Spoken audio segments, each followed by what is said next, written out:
Prométhée enchaîné. Le Titan se lamente sur son socle de verre. L'Olympe est déserté, on n'y respire plus. L'âcre fumée noire a encrassé la barbe de Dios, le maître des cieux, qui a perdu la vue. La lumière a disparu sous l'épaisse couche de suie.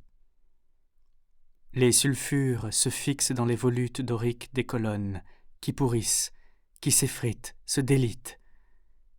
Il pleut des pierres sur le monde. Ça se bouscule dans l'éther, on se hisse sur ces hauteurs, l'air y est peut-être encore pur au-delà.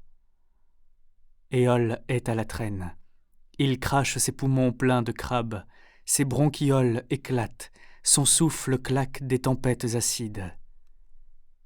On fuit le mont croulant, et son roi mourant qui refuse de voir le miasme qui monte inexorablement déjà vers d'autres ciels, qui ronge son palais putréfié par les fanges infamantes du dessous, que le Titan observe sur son socle de verre, la tête dans les genoux. Il y voit des fumées qui s'élèvent en corolle et forment dans le ciel des nimbus bileux. Malade, il dégueule une pluie mordante qui brûle la rétine et corrode la chair comme le pire des feux. Il y voit des rivières roses que l'on n'ose franchir car les poissons y suivent le courant. Il y voit l'humus tapissé d'une chape plus solide que le plomb, que rien ne pénètre et dont rien ne s'échappe. Gris.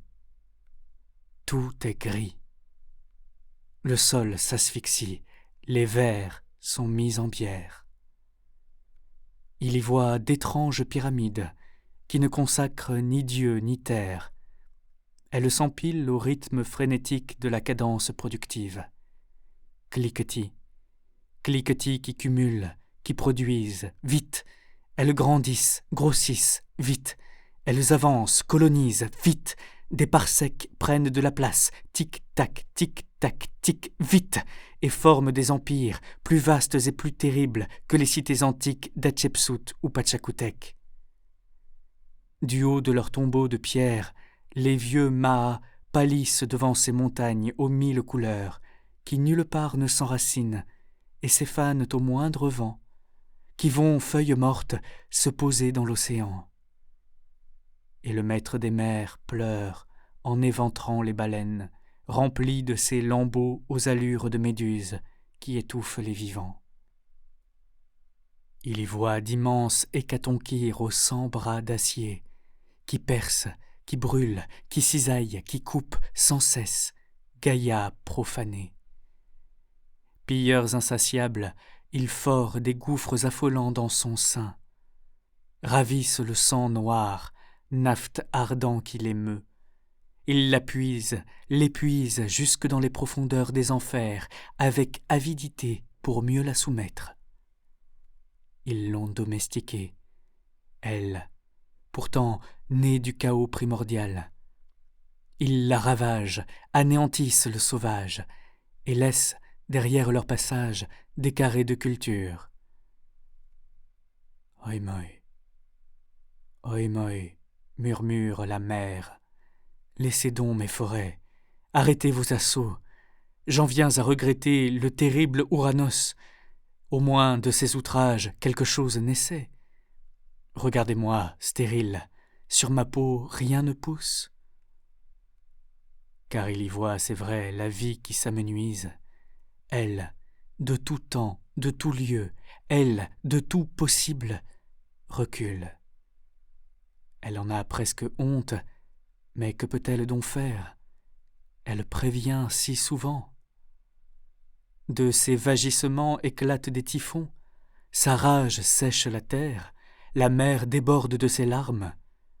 Le froid quand il fait chaud, le chaud quand il fait froid. Folie. Mais personne ne la croit quand elle dit qu'elle se meurt. Elle renonce résignée au bonheur, le vent dans les hautes herbes, l'air frais qui les soulève. Elle s'apitoie sur lui, ultime représentant de son espèce, qui, dans le silence de l'indifférence, pousse son dernier souffle. Il l'a cherchée pourtant, sa Pyrrha, son amour, celle qui le sauverait d'être l'unique rescapé du déluge de feu. Il a coassé le jour et la nuit, il a gonflé son torse pour couvrir les bruits de métal, il a parcouru des kilomètres, a traversé des mers de bitume, discrètement, priant pour rester invisible. Il a construit des nids doux, colorés, joyeux, il a dessiné dans le sable les plus beaux mandalas, il a chanté, il a dansé, il y a cru, a attendu, jusqu'à l'expire. Mauvais voyant, ricana Athéna. La déesse décoiffée essuyait la bave qui coulait de la bouche de son père. Écoute plutôt les élans de clameurs sordides brisées que poussent les créatures façonnées par tes mains, disloquées, devenues trop grandes pour elles-mêmes, monstres enfantant d'autres monstres qui consument, qui consomment tout. Vois ces amas d'hommes qui s'agglutinent, niant le néant qu'ils créent. Charybdes insatiables, ils déploient des navires de fumée et vont aveuglément vers leur propre gouffre. « Que s'est-il passé » murmura Prométhée. « Reprends leur don ce feu qui nous dévore tous. » Dans le nouveau Tartare, le Titan ramassait les braises innombrables, délaissées par les hommes. Reliques négligées, elles brûlaient, autonomes, sans contrôle ni scrupule. 3 fois maudit soit le jour où, munis du fenouil, Prométhée leur offrit cet attribut divin. Imprudents voleurs, aux oubliés, aux derniers servis, aux êtres nus, aux mal lotis, il avait donné le feu créateur, sans modérateur. Désormais, seul comptait pour eux cet instant fascinant où, frottant 2 silex, depuis améliorés, une flamme naissait entre ses mains si frêles.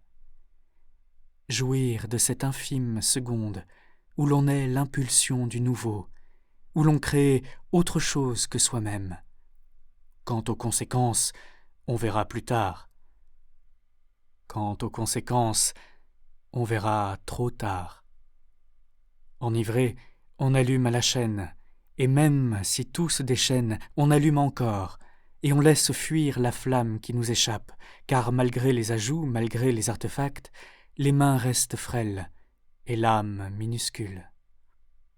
On hausse les épaules, en se disant qu'on la rattrapera, en allumant un autre feu qui ira plus vite, plus loin, qui sera plus performant que le feu précédent, qui battra tous les autres en étant plus puissant, et nous échappe encore. Tout à coup, le tonnerre, à faire trembler le foudre. Prométhée est à terre, ligoté, pieds et poings liés. Des hommes attachent leur prise devant une machine de métal et de feu, plus haute que l'Olympe, une tour de Babel achevée. Ils disent « Sois le comburant, souffle, attise, qu'elle croisse encore, qu'elle soit l'étendard du nouveau siècle d'or dont nous sommes les maîtres incontestés. » Prométhée enchaîné clame « Arrêtez, arrêtez tout, descendez de ce train sans frein ni conducteur, écoutez mes paroles prophétiques, un souffle de moi scellera la fin. » Alors, un bras mécanique s'effondre sur le dos du titan, qui tousse. Comme la roue d'Ixion, l'engin tourne métrique, malgré les suppliques, et frappe, inéluctablement, pour le dernier supplice du crépuscule des temps. Et dans un faible hallali, tandis que la terre abandonne, le roi des dieux, le père des hommes, aveugle, avachi, déchu de son trône, entonne les chants de l'agonie.